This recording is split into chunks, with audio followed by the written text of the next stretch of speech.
Bismillahirrahmanirrahim. Assalamualaikum warahmatullahi wabarakatuh.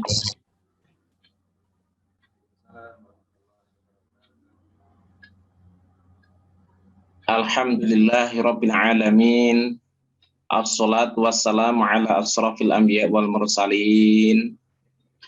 Sayyidina wa maulana Muhammadin wa ala alihi wa sahbihi ajma'in.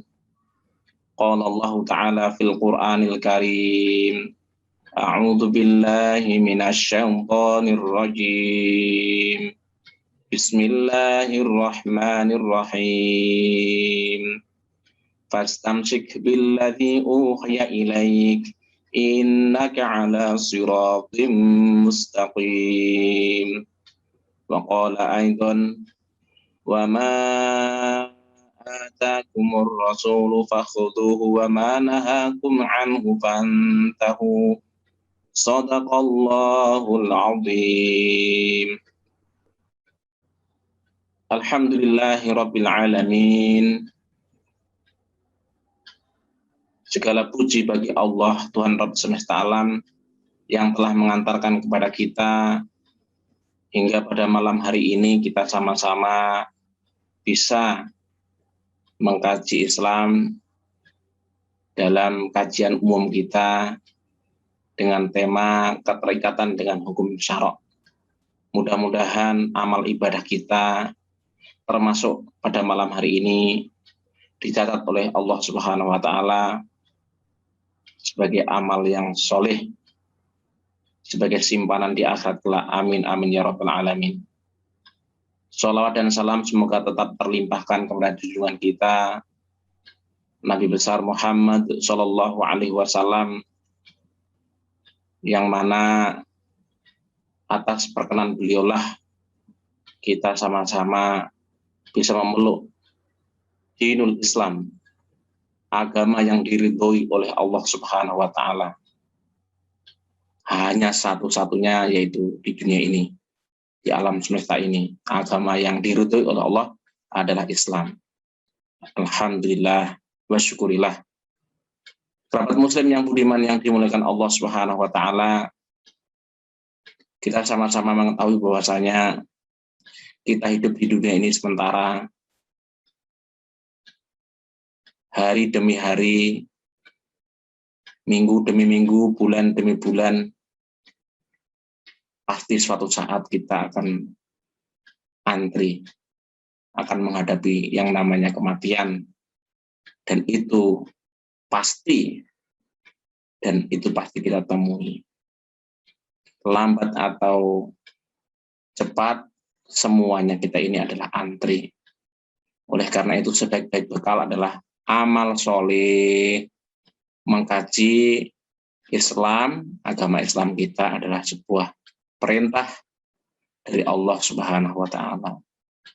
Dan kita tertatih-tatih untuk mengikuti kajian seperti ini di dalam rangka menuntut ilmu. Mudah-mudahan kita semuanya dimudahkan jalan menuju surga. Amin amin ya rabbal alamin. Sahabat muslim yang budiman yang dimuliakan Allah Subhanahu wa taala, seluruh amal perbuatan manusia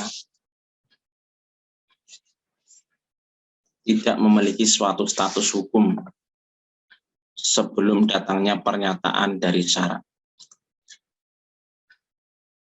Jadi seluruh amal perbuatan kita manusia ini itu tidak memiliki suatu status hukum sebelum datangnya pernyataan dari syara'. Manusia boleh melakukan amal itu sesuai dengan pengetahuannya dan berdasarkan pandangan atas kemaslahatan manusia. Allah Subhanahu wa taala telah berfirman di dalam Al-Qur'an surah Al-Isra ayat yang ke-15. A'udzu billahi minasyaitonir rajim. Wa ma kunna mu'adzibina hatta nab'atsa rasula. Dan kami, kata Allah, tidak akan mengazab suatu kaum sebelum kami mengutus seorang rasul atau utusan. Dan kami tidak akan mengazab suatu kaum sebelum kami mengutus seorang rasul atau utusan. Itu maksudnya begini, kerabat muslim yang budiman yang dimuliakan Allah Subhanahu wa taala. Allah Subhanahu wa taala memberikan jaminan bahwa tidak akan datang azab kepada hambanya atas perbuatan yang mereka lakukan sebelum diutusnya seorang rasul kepada mereka. Jadi mereka tidak akan dimintai pertanggungjawaban atas perbuatan yang mereka lakukan, sebab mereka tidak terbebani oleh satu hukum pun, karena belum ada rasul. Nah, masalahnya kita ini kan sudah ada baginda Nabi besar Muhammad Shallallahu Alaihi Wasallam, sudah ada rasul, ada utusan dari Allah Subhanahu Wa Taala. Sahabat muslim yang budiman yang dimuliakan Allah Subhanahu Wa Taala, hanya saja tatkala Allah Subhanahu Wa Taala mengutus seorang rasul kepada mereka, atau telah sampai kepada suatu kaum penjelasan syara, maka terikatlah mereka dengan risalah yang dibawa oleh rasul tersebut. Jadi kerabat muslim yang beriman yang dimuliakan Allah Subhanahu wa taala, setelah ada baginda Nabi besar Muhammad sallallahu alaihi wasallam, itu artinya kita ini harus terikat dengan hukum syara. Nah ini. Jadi kita ini tidak bisa lepas begitu saja, karena kita ini karena ada Rasulullah sallallahu alaihi wasallam. Sudah ada di muka bumi ini, sudah ada, sehingga kita itu terikat sampai kapanpun terikat. Dalam Al-Quran surah An-Nisa ayat 165, Allah Subhanahu wa taala berfirman, a'udzubillahi minasyaitonir rajim, rusulam mubasysyirina wa mungdzirina li'alla yakuna linnasi 'alallahi hujjatum ba'dar rusul. Mereka kami utus selaku rasul-rasul pembawa berita gembira dan pemberi peringatan agar supaya tidak ada alasan bagi manusia membantah Allah sesudah diutusnya rasul-rasul itu. Jadi siapapun yang tidak beriman kepada rasul tersebut pasti ia akan dimintai pertanggungjawaban di hadapan Allah kelak tentang ketidakimanannya dan ketidakterikatannya terhadap hukum-hukum yang dibawa oleh Rasulullah SAW. Begitu pula bagi yang beriman kepada Rasul serta mengikatkan diri pada hukum yang dibawanya, ia pun akan dimintai pertanggungjawaban tentang penyelewengan terhadap sebagian hukum dan hukum-hukum yang dibawa Rasul tersebut. Sahabat muslim yang budiman yang dimuliakan Allah Subhanahu wa taala. Jadi ketika Rasulullah SAW itu sudah ada, maka kita pun akan dimintai pertanggungjawaban oleh Allah Subhanahu wa taala. Ketika kita melaksanakan pasti ada konsekuensinya, pasti ada ganjarannya.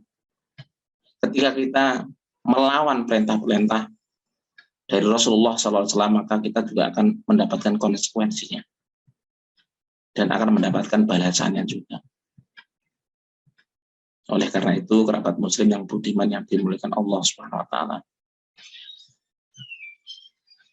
seluruh kaum muslimin di dunia ini, di alam semesta ini, diperintahkan melakukan amal perbuatannya sesuai dengan hukum Allah Subhanahu wa taala, yaitu hukum Islam. Karena apa, kerabat muslim? Karena kewajiban atas mereka untuk menyesuaikan amal perbuatannya dengan segala perintah dan larangan Allah Subhanahu wa taala.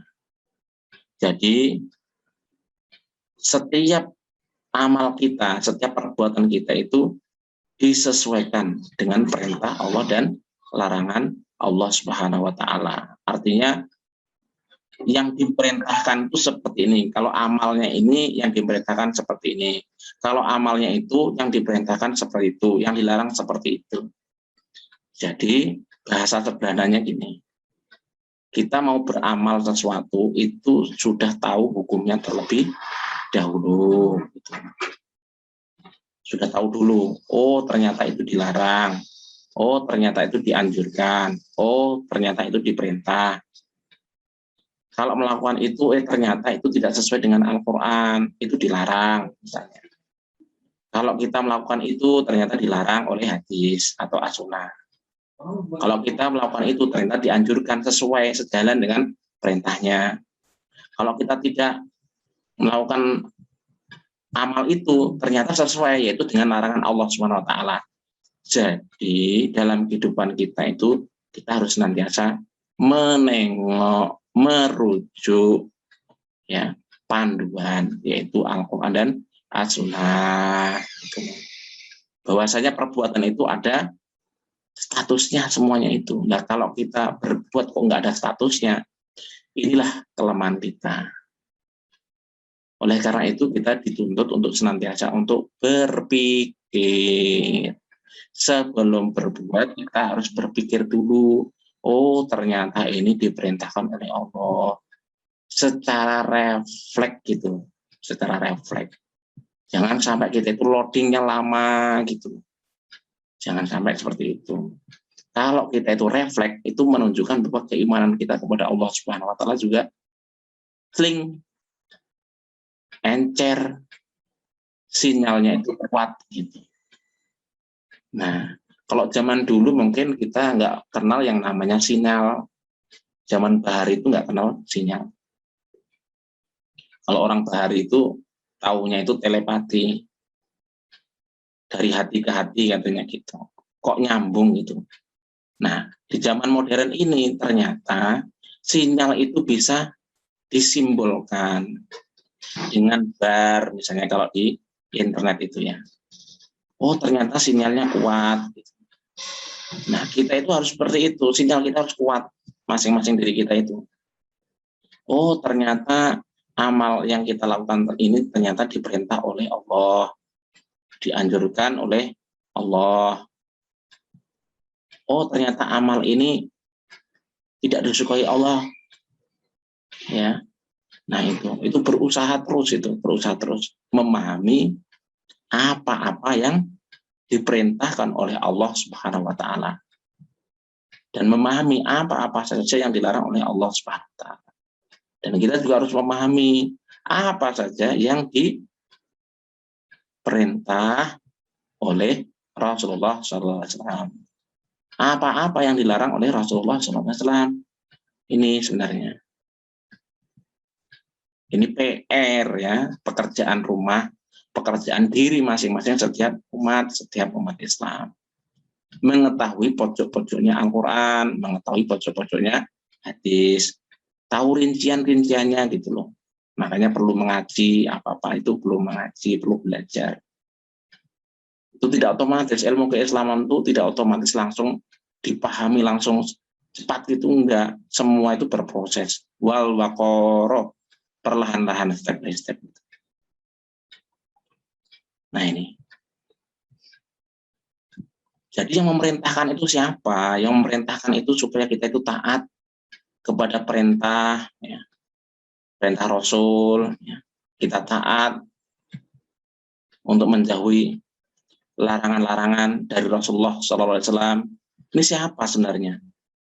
Tidak lain adalah pencipta kita, Al-Khaliq, yaitu Allah Subhanahu wa ta'ala. Dan itu kita yakini. Itu dari Allah Subhanahu wa ta'ala. Di dalam Al-Quran, surah Al-Hasr, ayat yang ke-7, A'udzu billahi minasyaitonir rajim.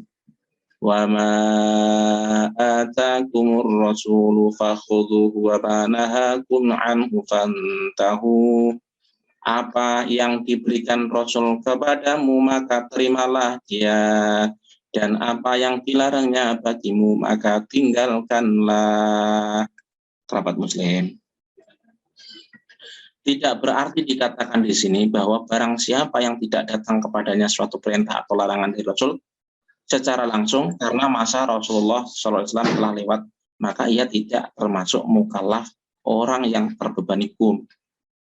Tidak dikatakan demikian, tidak dapat dikatakan demikian kerabat. Sebab apa? Sebab beban hukum menurut syara adalah bersifat umum. Sebagaimana umumnya risalah untuk seluruh manusia. Selain itu, ya, tidak dapat dinyatakan dengan suatu pengertian bahwa ada perbuatan-perbuatan tersebut yang lolos dari hukum syariat. Tidak ada. Semua itu kena pasalnya. Tuh. Karena kita sebagai seorang mukallaf, karena kita dikasih akal, makanya kita dibebani oleh Allah Subhanahu wa taala. Kita terikat dengan hukum-hukum akhirnya. Terikat dengan hukum-hukum. Sebagaimana kita itu di kantor kita, di tempat kerja kita, atau kita itu yang punya usaha sama, yang punya usaha juga membuat aturan supaya disiplin, supaya intibat misalnya, supaya disiplin pasti ada aturannya. Nah, kita aja punya usaha punya peraturan kok. Apalagi Allah Subhanahu wa taala, supaya selamat ya. Alam semesta ini, al-kaun itu selamat pasti ada aturannya. Supaya manusia yang satu dengan manusia yang lain tidak bertengkar, tidak kisruh, tidak terjadi chaos, pasti ada aturan-aturannya. Dan itu adalah yang membuat adalah Al-Khaliq Al-Mudabbir, yaitu Allah Subhanahu wa taala. Kita di tempat kerja seperti itu, kita diminta untuk disiplin tepat waktu, ada tata tertib. Kalau di sekolahan itu ada namanya tata tertib sekolah. Kalau di levelnya warga ya ada tata tertib berwarga, bermasyarakat, ada norma-norma, itu kan aturan tata tertib. Demikian juga berbangsa, bernegara, sama semua itu ada aturannya. Nah, ini sahabat muslim yang budiman yang dimuliakan Allah SWT. Jadi secara khusus kita berbicara orang Islam ini itu yang punya pikiran sehat, punya pikiran logis, gampangannya mukallaf gitu loh. Orang mukallaf itu pasti terikat dengan hukum. Nggak bisa kita itu sendiri, independen tuh nggak bisa, kita nggak bisa independen. Pasti akan selalu terikat dengan peraturan. Nah, kebetulan kita orang Islam itu adalah terikat dengan peraturan Allah Subhanahu wa taala.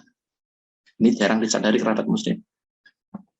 Makanya sebenarnya orang yang bertakwa itu seperti apa? Orang yang bertakwa itu sebenarnya mudah, yaitu kalau taat sama perintah Allah, taat sama perintah Rasul. Itu saja sebenarnya. Cuman kenapa pada faktanya manusia itu tidak taat gitu loh. Karena mungkin literasinya kurang, karena bacaannya mungkin kurang, karena mungkin tidak aktif untuk mengikuti ngaji, karena mungkin tidak ada yang memberitahu. Nah ini kemungkinan itu pasti akan ada. Sahabat muslim yang budiman yang dimuliakan Allah Subhanahu wa taala. Di dalam Al-Qur'an surah Al-A'raf ayat yang ke-158. A'udzu billahi minasyaitonir rajim. Qul ya ayyuhan nasu inni rasulullahi ilaikum jami'a. Wahai sekalian manusia, sesungguhnya aku Muhammad, maksudnya aku di sini adalah Nabi Muhammad sallallahu alaihi wasallam. Wahai sekalian manusia, sesungguhnya aku adalah utusan Allah untuk kamu semuanya. Nah, kita garis bawahi ini. Utusan Allah. Jadi apa saja itu, apa yang beliau sampaikan. Karena memang dia diutus oleh Allah. Jadi kalau ada orang yang menentang, menolak itu ya, padahal waktu itu Rasulullah masih hidup ya, itu luar biasa sekali, berarti penentangannya luar biasa sekali. Kelihatan, gamblang jelas itu kelihatan. Karena saat itu tuh Al-Quran tuh berjalan, maksudnya itu dari Rasulullah langsung, ucapan-ucapan beliau.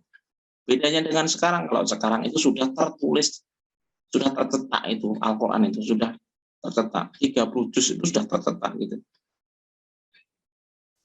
Jadi kalau ingin membuktikan ya mana? Ya ini semuanya ini. Al-Quran itu. Hadis-hadis itu. Buktinya gitu loh. Bahwa Rasulullah itu memang benar-benar sebagai utusan Allah. Rasulullah utusan Allah. Untuk siapa? Untuk kamu semuanya. Masya Allah. Ya Rahman, Ya Allah, Ya Rahim. Di dalam Al-Quran itu ya, ilaikum jami'a, untuk kalian jami'a, semuanya. Di sini berarti untuk manusia, tidak hanya orang Islam ini ya. Untuk kamu semuanya, artinya untuk manusia. Luar biasa. Jadi sebenarnya cukup ini. Orang-orang non-muslim ya, orang-orang kafir itu setelah membaca ini sebenarnya cukup aja bahwasanya ini Rasulullah Muhammad SAW adalah untuk semua manusia, kerabat muslim. Oleh karena itu telah menjadi suatu yang pasti bahwa apapun yang dibawa Rasulullah tentang suatu hukum akan mencakup setiap perbuatan. Dan apa-apa yang dilarang olehnya juga mencakup setiap perbuatan. Dengan demikian setiap muslim yang hendak melakukan suatu perbuatan untuk memenuhi kebutuhannya atau mencari suatu kemaslahatan, maka wajib baginya secara syar'i mengetahui hukum Allah tentang perbuatan tersebut sebelum ia melakukannya, sehingga ia dapat berbuat sesuai dengan hukum syara'. Nah, contoh misalnya, paling tinggi manusia itu adalah ada 4 paling tingginya. Bagaimana manusia itu berpikir, yang pertama. Kemudian yang kedua, bagaimana manusia itu memenuhi kebutuhan naluri. Ya. Kebutuhan naluri. Kalau ditambah ada 5 ya, tambah 5 ya. Pertama adalah bagaimana manusia itu berpikir, bagaimana. Menurut syara' itu bagaimana. Kemudian bagaimana manusia itu memenuhi kebutuhan naluri beragamanya. Kemudian bagaimana manusia itu memenuhi naluri mempertahankan, naluri melestarikan jenis, maksudnya seperti itu. Kemudian bagaimana manusia itu memenuhi kebutuhan naluri mempertahankan dirinya, itu bagaimana. Kemudian bagaimana manusia memenuhi kebutuhan asasiahnya, misalnya seperti makan, minum, buang air besar, buang air kecil, ya hajat asasiah itu. Itu bagaimana caranya memenuhinya, itu bagaimana caranya. Nah, ternyata ada panduan-panduannya itu. Aturan-aturan yang terikat itulah untuk memenuhi kebutuhan-kebutuhan itu, ya namanya hukum syara' itu. Jadi paling tinggi itu 5 saja sebenarnya. Bagaimana manusia berpikir. Nah, itu. Kemudian yang bertindak itu adalah yang 4 itu. Bagaimana manusia memenuhi kebutuhan asasiahnya itu. Kemudian bagaimana manusia memenuhi kebutuhan naluri beragamanya. Bagaimana manusia memenuhi ya kebutuhan naluri melestarikan jenis. Nah, kemudian yang keempat adalah bagaimana manusia memenuhi kebutuhan bakoknya atau naluri mempertahankan diri. Nah, itu diatur semua. Nah, itu terikat dengan hukum syara'. Terikat dengan hukum syara'. Kalau orang Indonesia menyebutnya dengan hukum syara'.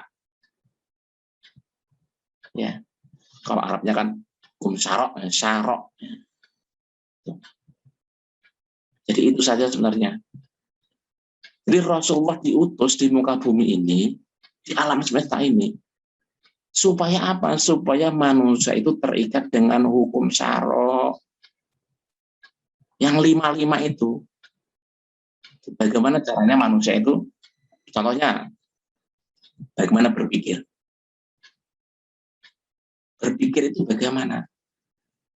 Harapannya berpikir. Jadi diminta untuk berpikir terus umat Islam itu. Jadi kalau ada kata-kata malas berpikir, itu sebenarnya tidak sesuai dengan hukum Islam, tidak sesuai dengan hukum syara. Kalau orang Islam itu justru produktif berpikir terus-menerus. Akal ini kalau kita itu gunakan untuk berpikir, itu tidak akan aus. Itu hebatnya itu. Sampai kapanpun, tua sekalipun, itu akal manusia itu akan celing, ya, akan celing terus-menerus. Nah, kita diminta ini sesuai dengan ajaran Islam, perintah syara ini, aturannya. Kalau akal ini bagaimana? Yaitu untuk berpikir terus. Nah, sampai kalau begitu, mulai saat ini berarti kita harus mengasah terus ini. Tidak mungkin mengasah sesuatu, nggak mungkin. Kalau kita nggak ada temennya, pasti harus ada temennya. Nggak mungkin, pasti ada teman-temannya apa ya, buku, kitab, teman-teman ngaji, dan seterusnya itu. Untuk teman-teman, untuk mengasah pikiran. Untuk semakin mempercepat. Melalui apa? Melalui diskusi. Melalui apa? Melalui membaca, itu, untuk mengasah pikiran. Terus-menerus. Bagaimana memenuhi kebutuhan-kebutuhan naluri juga. Bagaimana memenuhi kebutuhan-kebutuhan pokoknya, asasiahnya itu. Nah, ternyata cara memenuhi semuanya itu diatur di dalam Islam. Rapat muslim yang budiman yang dimuliakan Allah SWT. Contoh-contohnya banyak sekali ya. Nanti antum ya, panjenengan semua, biar semua bisa mendetailkan itu ya. Apa sih ya yang dikehendaki oleh Islam itu? Apa? 1, 2, 3 terus ya. Paling tinggi cuma 5 itu saja pokoknya. Syariat Islam sudah mengatur semuanya itu. Rapat. Selain itu, bila ada perbuatan atau hal baru yang belum diketahui nasyarak terhadapnya, maka manusia tetap tidak berhak menghukumi berdasar kemauannya. Tidak. Karena kita belum tahu gitu. Karena kita belum tahu, bukan berarti kemudian kita mendiamkan, tidak. Pasti ada yang lebih tahu. Tanya kepada orang yang lebih tahu. Jika ada anggapan bahwa terdapat perbuatan hal yang tidak memiliki nas hukum, anggapan tersebut sama artinya dengan menganggap bahwa syariat Islam mempunyai kekurangan dan tidak cocok kecuali untuk masa dan keadaan tertentu. Tentu saja hal ini bertentangan dengan syariat itu sendiri serta kenyataan yang sesuai dengannya. Maksudnya bagaimana pendapat muslim? Maksudnya seperti ini.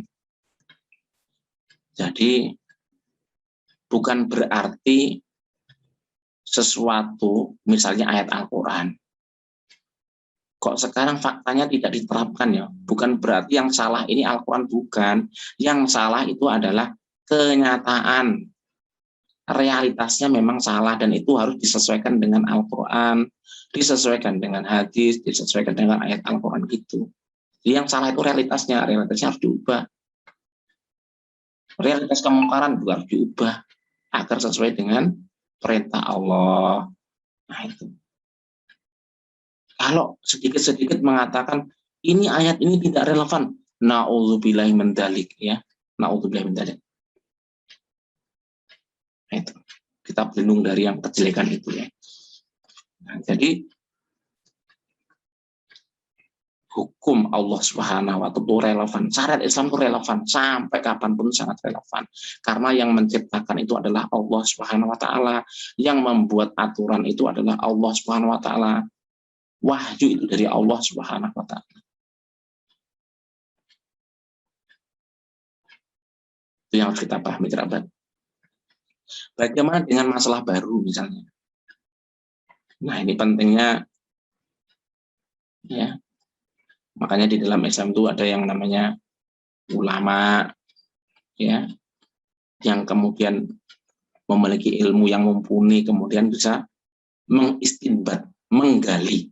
Nah, itu kerabat muslim yang budiman yang dimuliakan Allah SWT. Memang syariat tidak datang dengan hukum-hukum secara terperinci mengenai suatu masalah seperti kitab ensiklopedia, tidak seperti itu. Sehingga manusia merasa cukup dengan hukum-hukum secara terperinci tersebut. Tetapi Islam datang dengan makna-makna umum atau garis global, atau bahasa Arabnya itu khututut aridoh. Ya. yang berkaitan dengan problema hidup manusia, yaitu dengan melihat manusia sebagai manusia yang selalu berkembang, sehingga tidak terikat dengan waktu dan kondisi tempat. Kemudian mengalirlah di bawah makna-makna umum tersebut berbagai makna cabang yang lain. Maksudnya begini, jadi di dalam Al-Quran itu ada ayat-ayat yang sifatnya umum, ya, sifatnya umum. Kalau umum berarti nanti contoh-contohnya banyak, artinya itu deduktif lah, gitu. Deduktif. Jadi nanti contoh-contohnya banyak. Nah, contohnya ini, wa nazzalna 'alaika tibyanan likulli syai'. Dan kami menurunkan Al-Quran itu untuk menjelaskan segala sesuatu. Nah, kalau kulli syai', segala sesuatu, tibyanan likulli syai', likulli syai', untuk segala sesuatu, menjelaskan segala sesuatu, berarti kan semua hal,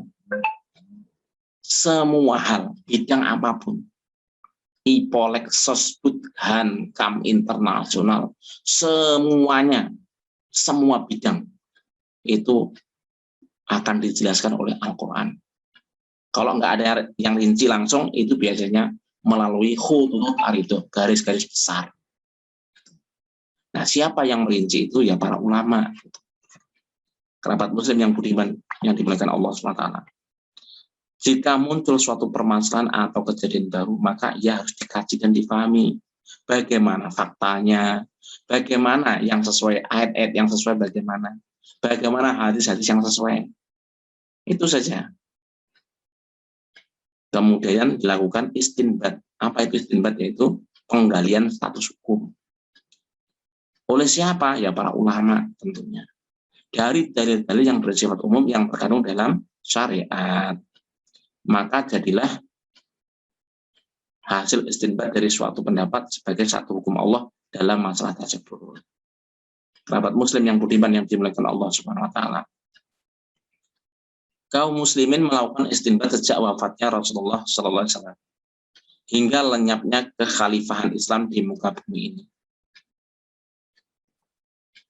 Jadi kaum muslimin itu rajin ya melakukan penggalian hukum, tidak mandek. Pada faktanya kitab-kitab di dalam Islam itu banyak bertebaran. Al-Quran dan hadis itu sekian ya. Tetapi karangan ulama, para ulama itu luar biasa, kitab-kitab itu luar biasa. Banyaknya gitu. Karena para ulama yang merinci hukum. Para ulama yang menguraikan sejelas-jelasnya pada zamannya masing-masing. Kerabat muslim yang beriman yang dimuliakan Allah SWT. Nah, jadi kaum muslimin ya semenjak wafatnya baginda Rasulullah Muhammad SAW sampai ya, kekhilafan lenyap ya 3 Maret 1924, kaum muslimin tidak pernah berhenti mengikatkan diri mereka kepada syariat Islam dalam kehidupan mereka. Nah itu selalu ada namanya ijtihad. Jadi pintu ijtihad tidak tertutup ya, terus menerus berlaku sepanjang masa. Sayang, seribu sayang, semenjak 1924 ini kaum muslimin ini lemah taraf berpikirnya, lemah sekali taraf berpikirnya.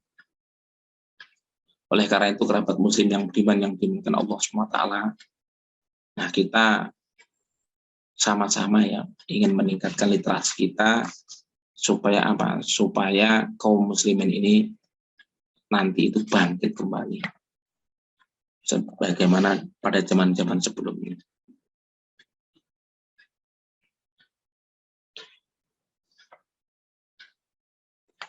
Jadi para mujtahidin ya, para ulama-ulama yang beristihad itu namanya mujtahid ya. Nah, para mujtahidin itu berusaha menggali status hukum terhadap ratusan bahkan ribuan masalah yang sebelumnya tidak pernah ditemukan. Ini. Demikianlah kaum muslimin telah melaksanakan syariat Islam dalam setiap masalah dan kejadian. Karena syariat Islam telah mencakup seluruh perbuatan manusia. Tidak ada satupun masalah yang terjadi kecuali ada pemecahan hukumnya menurut Islam. Itu kerabat muslim. Jadi semuanya itu ada solusinya berdasarkan Al-Quran dan hadis. Oleh karena itu, wajib bagi setiap muslim untuk senantiasa mengaitkan seluruh perbuatannya dengan hukum syariat Islam, serta tidak melakukan suatu perbuatan kecuali jika sesuai dengan perintah dan larangan Allah Subhanahu wa taala. Nih, kerabat muslim yang budiman yang dimuliakan Allah Subhanahu wa taala. Nah, kita literasi sedikit tentang hukum syara ya. Karena kita kan harus terikat dengan hukum syara. Nah, hukum syara itu apa? Kerabat muslim yang budiman yang dimuliakan Allah Subhanahu wa taala. Hukum syara itu adalah seruan Allah atau khitabus syari'. Ya, seruan Allah sebagai pembuat hukum yang berkaitan dengan amal perbuatan hamba manusia. Baik itu berupa ketetapan yang sumbernya pasti, atau bahasa Arabnya itu namanya qat'i thubut. Seperti Al-Quran dan hadis mutawatir yang rawinya banyak, itu ya namanya hadis mutawatir. Banyak sekali. Maupun ketetapan yang sumbernya masih dugaan kuat atau dhoni thubut, seperti hadis yang bukan tergolong mutawatir. Itu tetap yang namanya khitabus syari', baik yang mutawatir maupun yang tidak mutawatir. Apabila sumber ketetapannya pasti, maka perlu dicermati, yaitu jika penunjukan dalilnya bersifat qat'i atau qat'i dilalah, maka hukum yang dikandungnya juga bersifat pasti. Misalnya, jumlah rakaat sholat fardu yang kesemuanya bersumber dari hadis mutawatir. Ya, jumlah rakaat sholat fardu, subuh 2 rakaat, zuhur 4 rakaat, asyar 4 rakaat, maghrib 3 rakaat, isya 4 rakaat, itu bersumber dari hadis mutawatir. Begitu juga dengan hukum haramnya riba, potong tangan bagi pencuri atau hukum jilid bagi penzina, itu pasti ya, qat'i thubut ya, karena dalam Al-Quran jelas dinyatakan demikian. Semua itu merupakan hukum-hukum yang penunjukannya bersifat pasti dan nilai kebenaran di dalamnya merupakan suatu ketetapan. Mantap sudah gitu. Tidak ada tafsir lain yang ditunjukkannya, kecuali hanya satu ketetapan pasti. Akan tetapi jika seruan syari' itu sumber ketetapannya bersifat pasti, sedangkan penunjukan dalilnya bersifat zoni atau dugaan, maka hukum yang terkandung di dalamnya adalah zoni juga. Misalnya, ayat tentang jizyah, pajak per kepala kepada orang-orang non-muslim yang tunduk kepada warga yang tunduk pada aturan Islam, itu mereka itu tidak masuk Islam, tetapi mereka itu taat hidup dalam masyarakat Islam, itu namanya orang kafir dhimmi ya. Misalnya ayat tentang jizyah, hatta yu'tul jizyata, itu uang yang dipungut negara dari orang kafir dhimmi yang menolak masuk Islam, tetapi bersedia hidup dalam masyarakat Islam. Nah, itu contohnya tadi ya.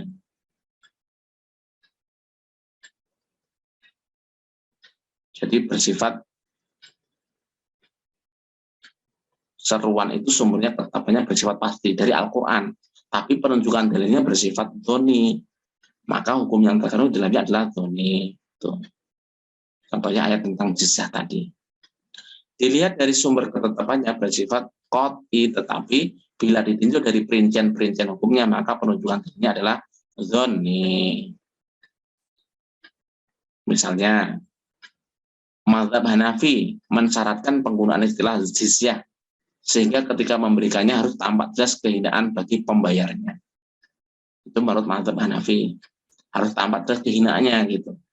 Sedangkan mazhab Syafi'i tidak mensyaratkan hal ini, bahkan membenarkan mengambilnya dengan sebutan zakat mudha'afah, zakat berlipat ganda.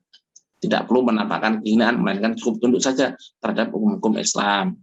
Maksudnya itu tunduk kepada aturan-aturan Islam, yaitu membayar jizyah atau pajak berkepala, ya, gampangannya begitu. Adapun seruan syari yang ketetapannya bersifat zoni, subut seperti hadis yang bukan mutawatir, maka hukum yang terkandung di dalamnya menjadi zoni pula. Baik itu berupa dilalahnya yang qat'i seperti puasa 6 hari pada bulan Syawal yang ditetapkan oleh sunnah, maupun yang dilalahnya zoni seperti larangan menyewakan lahan pertanian yang ditetapkan oleh as-sunnah. Nah, kerabat muslim, memang ini agak jelimet sedikit ya, tetapi ini ada rincian-rinciannya nanti. Kalau kita ngaji terus, pasti ada rincian-rinciannya. Ini sebagai gambaran di awal saja nih.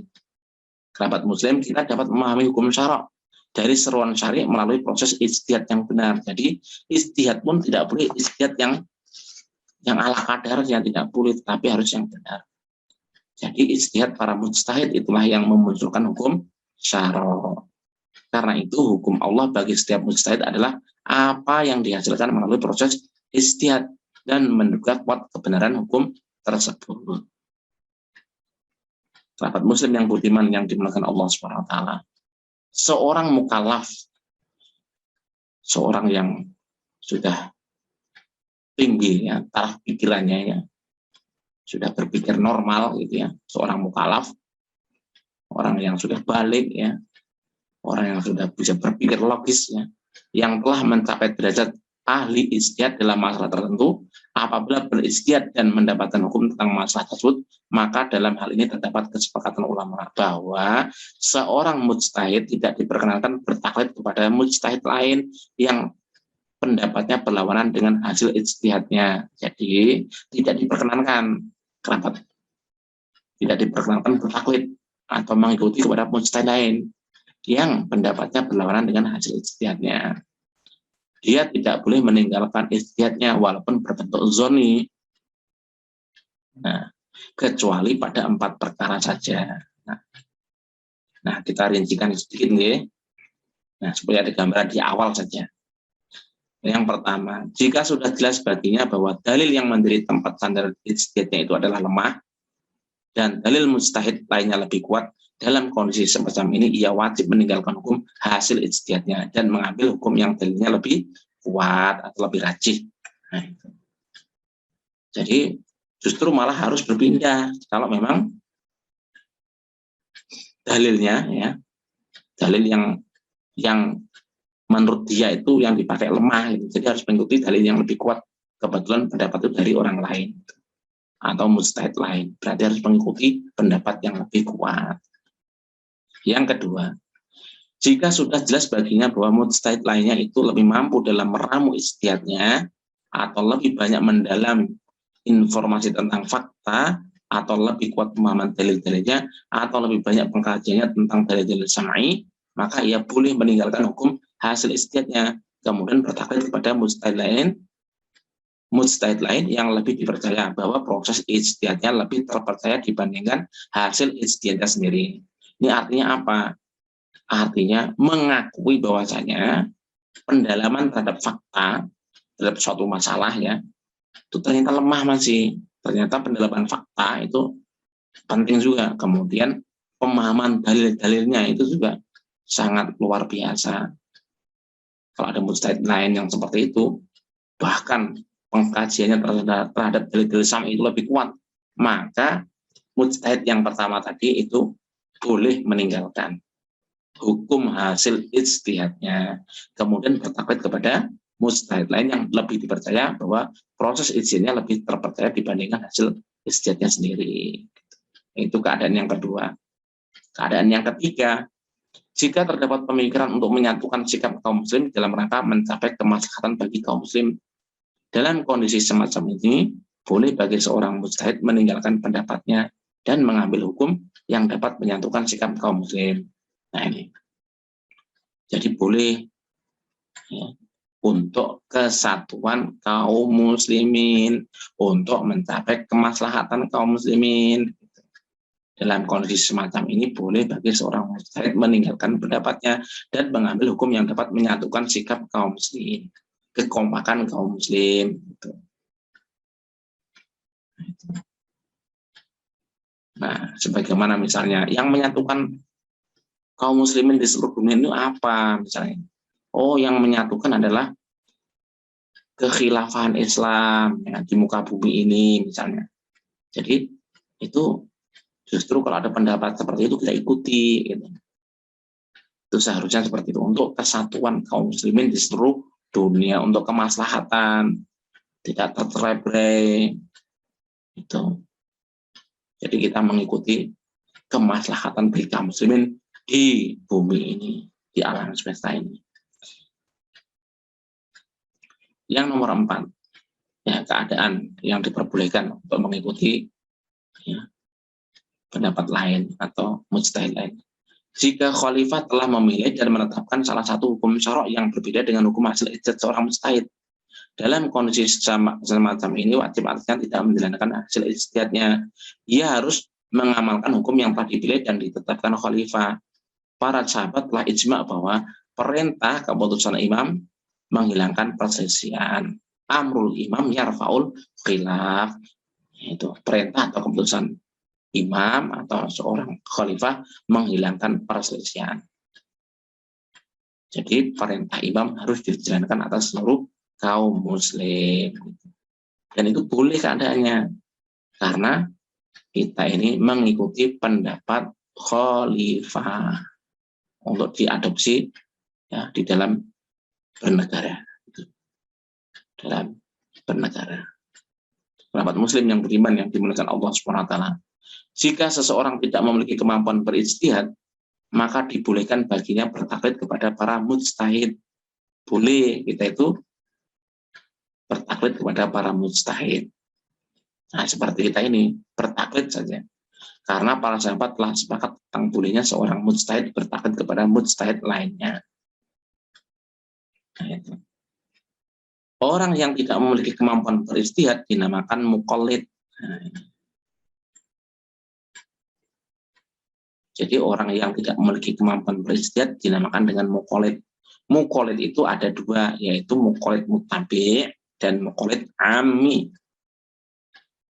Muqallid muttabi' itu apa? Muqallid muttabi' adalah seorang yang memiliki sebagian ilmu yang diperlukan dalam berijtihad dan ia bertaklid kepada seorang mujtahid setelah ia mengetahui dalilnya.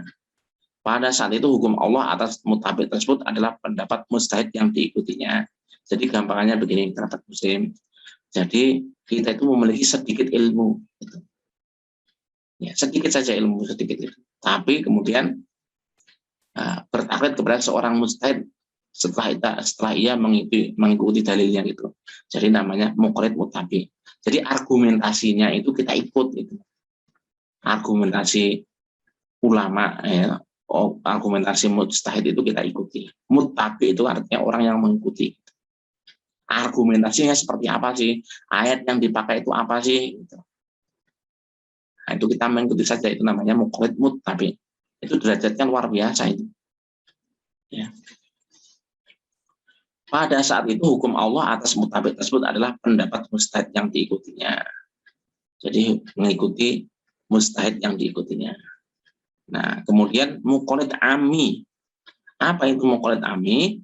Yaitu orang yang tidak memiliki sebagian ilmu yang diperlukan dalam berijtihad sehingga ia bertaklid kepada seorang mujtahid tanpa mengetahui dalilnya.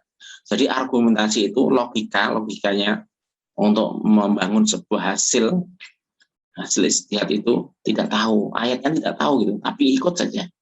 Nah, itu namanya am. Am itu apa? Umum. Orang kebanyakan gitu. Oleh karena itu, muqallid ammi harus mengikuti ucapan atau pendapat para mujtahid serta menerima hukum-hukum yang mereka istinbat. Baginya hukum syara' adalah hukum yang diistinbat oleh mujtahid yang diikutinya. Hukum Allah yang berlaku bagi seorang mujtahid itu tidak boleh diingkari dan ia tidak boleh mengikuti pendapat lain kecuali dalam kondisi yang seperti yang tadi disebutkan 4 keadaan di atas itu. Bagi orang-orang yang bertaklid kepadanya, maka hukum tersebut adalah hukum Allah baginya yang tidak boleh diingkarinya.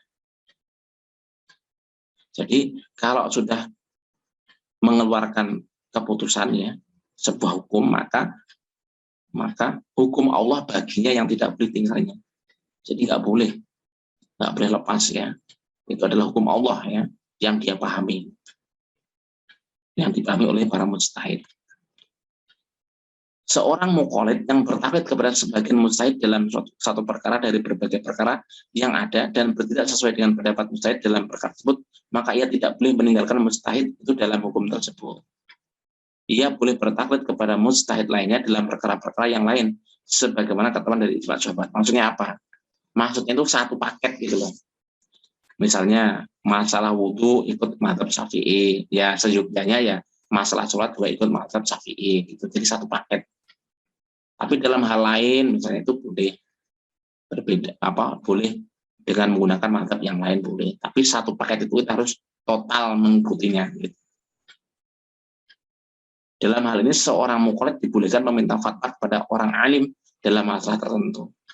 Adapun jika seorang mukallid menentukan satu mazhab, misalnya mazhab Syafi'i dan berkata, saya bermazhab kepadanya dan terikat padanya, maka dalam hal ini ada keterangan lain, yaitu bila setiap persoalan yang diambil dari mazhab yang diikutinya berkaitan dengan apa yang ia lakukan, maka secara mutlak ia tidak diperkenankan bertaklid kepada selain mazhab yang telah dipilihnya dalam perkara tersebut. Ya tadi, ya kalau dalam masalah apa, tema apa, sudah ikut mazhab Syafi'i ya ikuti terus gitu. Lain halnya jika amal perbuatannya itu tidak tergantung kepada perkara yang telah ditentukan oleh mazhab yang dianutnya dalam masalah ini, maka tidak ada larangan baginya untuk mengikuti mazhab lain. Jadi kita boleh dapat muslim di dalam tema yang lain, itu kita mengikuti mazhab yang lain. Boleh. Nah harapan kita semua, kita ini menjadi seorang yang mukallid mutabi, itu harapannya. Ya. Mukallid mutabi itu apa tadi? Yaitu kita mengikuti pendapat mujtahid tertentu dengan mengetahui dalilnya, dengan mengetahui argumentasinya. Itu harapan kita semua. Makanya kita itu dilatih untuk berpikir itu berargumentasi secara logis itu, sahabat muslim. Sehingga pikiran kita jadi tenang, perbuatan kita juga menenteramkan sesuai fitrah manusia, ya, memuaskan akal itu akan kita dapatkan. Makanya kalau kita itu tahu hukumnya dan kita bisa mengikuti hukum itu dan sikoh kepada hukum itu adalah hukum Allah bagi kita, bagi diri kita masing-masing. Nah, jadi hukum Allah itu satu, yaitu untuk dirinya. Gitu. Tidak bisa dikatakan hukum Allah itu berbilang, tidak. Hukum Allah itu tetap satu, yang terikat ya satu untuk dirinya, tidak berbilang. Sahabat muslim yang budiman yang dimuliakan Allah Subhanahu wa taala. Jadi literasi kita ya pada kesempatan malam hari ini kita cukupkan ya, mudah-mudahan amal ibadah kita ya, amal ibadah kita diterima oleh Allah Subhanahu wa taala. Kerabat muslim yang budiman yang dimuliakan Allah Subhanahu wa taala. Ini saya mau memberikan sesuatu ya, yaitu yang berkaitan dengan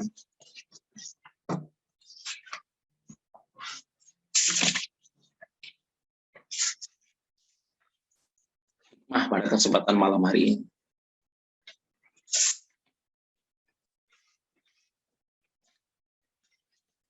Jadi yang pertama adalah kita akan mengetahui ya rumus para ulama. Jadi kenapa para ulama itu sangat produktif, karena para ulama itu ada prinsip atau rumus ya, atau bahasa kita namanya kaidah-kaidah syar'i. Al aslu fil af'ali at-taqayyudu bil hukm syar'i. Al aslu fil af'ali at-taqayyudu bil hukm syar'i. Maksudnya apa? Asal dari perbuatan selalu terikat dengan hukum syara gitu. Jadi asal dari setiap perbuatan terikat dengan hukum syara gitu. Apa maknanya kerabat? Yaitu kita tidak boleh mengerjakan sesuatu kecuali setelah mengetahui lebih dahulu hukumnya. Jadi literasinya itu luar biasa ini ya. Kita itu diajarkan itu ya begitu, dilatih seperti itu. kita tidak mengerjakan amal sesuatu kecuali kita mengetahui lebih dahulu hukumnya. Itu yang pertama. Yang kedua, wal aslu fil asya'i al ibahatu malam yarid dalilut tahrimi. Nah, itu asal hukum dari sesuatu barang, alat atau materi adalah ibahah atau boleh sebelum ada dalil yang mengharamkannya. Maknanya apa? Yaitu seorang muslim secara syar'i diperintahkan untuk menyesuaikan seluruh perbuatannya dengan hukum syara itu. Di dalam Al-Quran surah An-Nisa ayat 65, A'udzubillahi minasyaitonirrajim. Fala wa rabbika la yu'minuna hatta yuhaqqimuka fima syajara bainahum. Ya, ilal ayah, ya, ilal akhir ayah. Maka demi Rabb-mu, mereka pada hakikatnya tidak beriman hingga mereka menjadikan kamu Muhammad sebagai hakim terhadap perkara yang mereka perselisihkan. Jadi gampangannya gini. Jadi Nabi Muhammad SAW itu sebagai pemutus perkara. Pemutus perkara. Dan kita harus taslim, menerima sepenuhnya. Itu harapannya gitu. Kemudian dalam Al-Quran surah Al-Hasr, sebagaimana yang kita sampaikan tadi ya, A'udzubillahi minasyaitonirrajim. Wa ma atakumur rasulu fakhudhuhu wa ma nahakum anhu fantahu. Apa yang diberikan Rasul kepadamu maka terimalah. Iya. Dan apa yang dilarang bagimu maka tinggalkanlah. Ini perintah Allah ini. Nah, ini luar biasa kan. Hukum asal seluruh perbuatan seorang muslim adalah terikat dengan hukum syara'. Ya, sebagaimana tadi yang kita jelaskan, seruan ya hukum syara' itu apa? Yaitu seruan kitab asyari Allah Subhanahu wa taala sebagai pembuat hukum yang terkait dengan perbuatan seorang hamba. Maka segala sesuatu yang belum tercantum dalam seruan Allah Subhanahu wa taala tidak dapat dianggap sebagai hukum syara'. Sementara itu setiap perbuatan atau segala sesuatu di dunia ini sebenarnya telah dijelaskan hukumnya oleh Allah Subhanahu wa taala. Sebenarnya semuanya itu sudah ada hukumnya gitu. Gampangnya gitu. Semuanya, segala sesuatu di dunia ini sudah ada hukumnya. Ini bisa dipahami dari mana? Dari Al-Quran penutup ya. Ayat penutup itu, A'udzubillahi minasyaitonirrajim. Al-yauma akmaltu lakum dinakum wa atmamtu 'alaikum ni'mati wa raditu lakumul Islam dina. Pada hari ini telah kusempurnakan, kata Allah, untukmu agamamu dan telah kucukupkan nikmatku kepadamu serta telah kuridhoi Islam menjadi agamamu. Ini sudah menjadi isyarat ya bahwasanya semua segala sesuatu sudah ada apa? Sudah ada hukumnya. Satu paket sebenarnya sudah ya untuk manusia itu. Cuman yang bisa membaca rinciannya itu adalah para mujtahid, para ulama yang mumpuni ya, yang bisa beristihad namanya mujtahid. Di dalam Al-Qur'an surah An-Nahl ayat 89, A'udzubillahi minasyaitonirrajim. Wa nazzalna 'alaikal kitaba tibyanan likulli syai'. Dan kami turunkan kepadamu Al-Qur'an ya, Alkitab atau Al-Qur'an di sini terjemahnya ya. Bisa dimaknai Alkitab di sini maksudnya Al-Qur'an. Yang berupa penjelasan terhadap segala sesuatu. Seruan syari' secara umum menjelaskan tentang bolehnya semua benda. Ya. Jadi ada perbuatan, ada benda. Dan ibahah adalah salah satu hukum syara'. Karena ibahah adalah perbuatan yang di dalamnya terdapat alternatif pilihan dari Allah untuk meninggalkan atau yang melaksanakan sesuatu sesuai dengan firman Allah SWT. Misalnya dalam surat Al-Baqarah ayat 29. A'udzubillahi minasyaitonirrajim.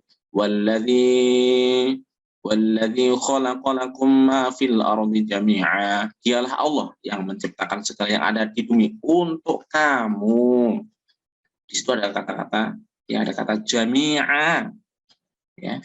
Untuk kamu. Wa sakhkhara lakum ma fis samawati wa ma fil ardi jami'a, di dalam ayat yang lainnya. Dalam surah Al-Jathiyah ya, ayat 13. Dan dia menundukkan untukmu apa saja yang ada di langit dan apa saja yang ada di bumi semuanya. Berarti apa kabar? Bahwasanya segala sesuatu yang ada di langit maupun di bumi telah diciptakan dan ditundukkan oleh Allah SWT untuk manusia, itu hukumnya mubah. Oleh karena itu hukum benda-benda itu tidak membutuhkan dalil khusus dan cukup dimasukkan dalam dalil umum, yaitu ibahah. Allah SWT berfirman di dalam Al-Quran surah Al-Baqarah surah 168. A'udzubillahi minasyaitonirrajim. Kulu mimma fil ardi halalan thayyiban. Makanlah yang halal lagi baik dari apa yang terdapat di bumi. Ini terdapat muslim yang beriman yang dimuliakan Allah SWT. Ayat tersebut menjelaskan bahwa pada dasarnya memakan segala sesuatu yang ada adalah halal atau boleh. Untuk memakannya tidak diperlukan dalil khusus karena telah ada dalil umum, yaitu ibahah. Hanya saja terdapat larangan memakan bangkai, daging babi, binatang yang jatuh, binatang buas. Juga terdapat larangan minum khamr. Semua itu memerlukan dalil yang mengharamkannya, dan hal ini merupakan pengecualian dari dalil umum yang telah membolehkan makan atau minum sesuatu. Jadi sebenarnya yang haram itu sedikit-sedikit, sebenarnya sedikit aja. Yang semuanya itu adalah mubah, kebanyakannya mubah.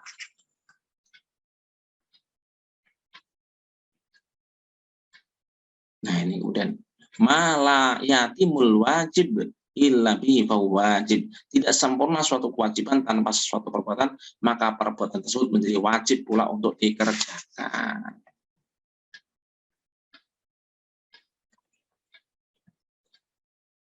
Nah, masih ada 1, 2, 3, 4 yang terakhir ya. Istishabul asli. Segala sesuatu perbuatan itu turut berkait dengan hukum asalnya. Ini rumus-rumus ya, rumus-rumus itu. Kita nanti kapan-kapan kita bisa memperjelasnya. Anal khairu ma aradallahu wa ana syarra ma askhatahu. Sesungguhnya kebaikan itu adalah sesuatu yang diridhoi Allah dan keburukan itu adalah sesuatu yang dimurkai Allah. Anal hasana ma hasanahu syar'u wa anal qabiha ma qabihahu syar'u. Sesungguhnya perbuatan terpuji itu adalah apa yang dipuji oleh Allah, dan bahwasanya perbuatan tercela itu adalah apa yang dicela oleh Allah.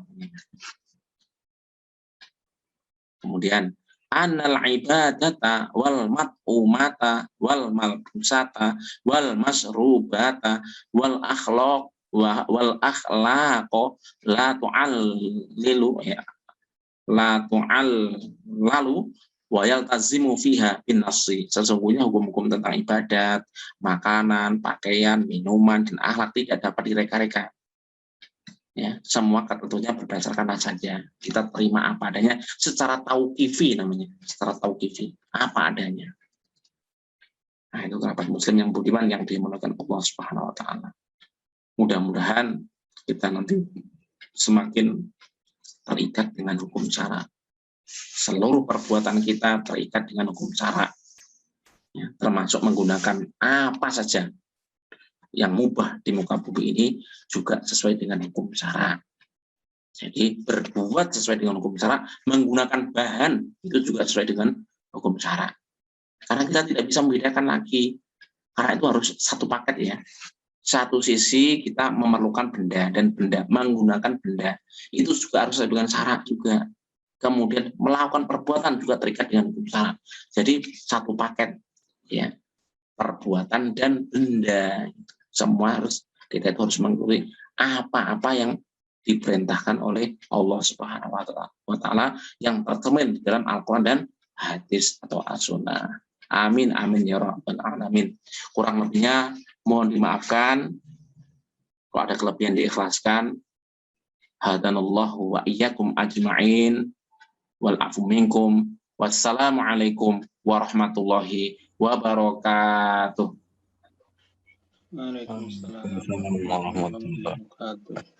Oke, jazakumullahu khairan katsira Ustaz atas perkenan antum sekalian bisa bergabung pada kesempatan malam hari ini pelan-pelan untuk mengkaji satu tema-tema yang cukup menarik ya, agar kita sama-sama untuk lebih memahami agama kita, yaitu agama Islam kita. Amin amin ya rabbal alamin. Monggo ulun pamit dulu, kita berjumpa untuk pertemuan mendatang, mudah-mudahan istiqomah selalu. Amin. Amin. Oke. Assalamualaikum warahmatullahi wabarakatuh. Ulun tutup ya. Assalamualaikum warahmatullahi wabarakatuh. Jazakallah Ustaz. Terima kasih. Oke. Nuwun kami.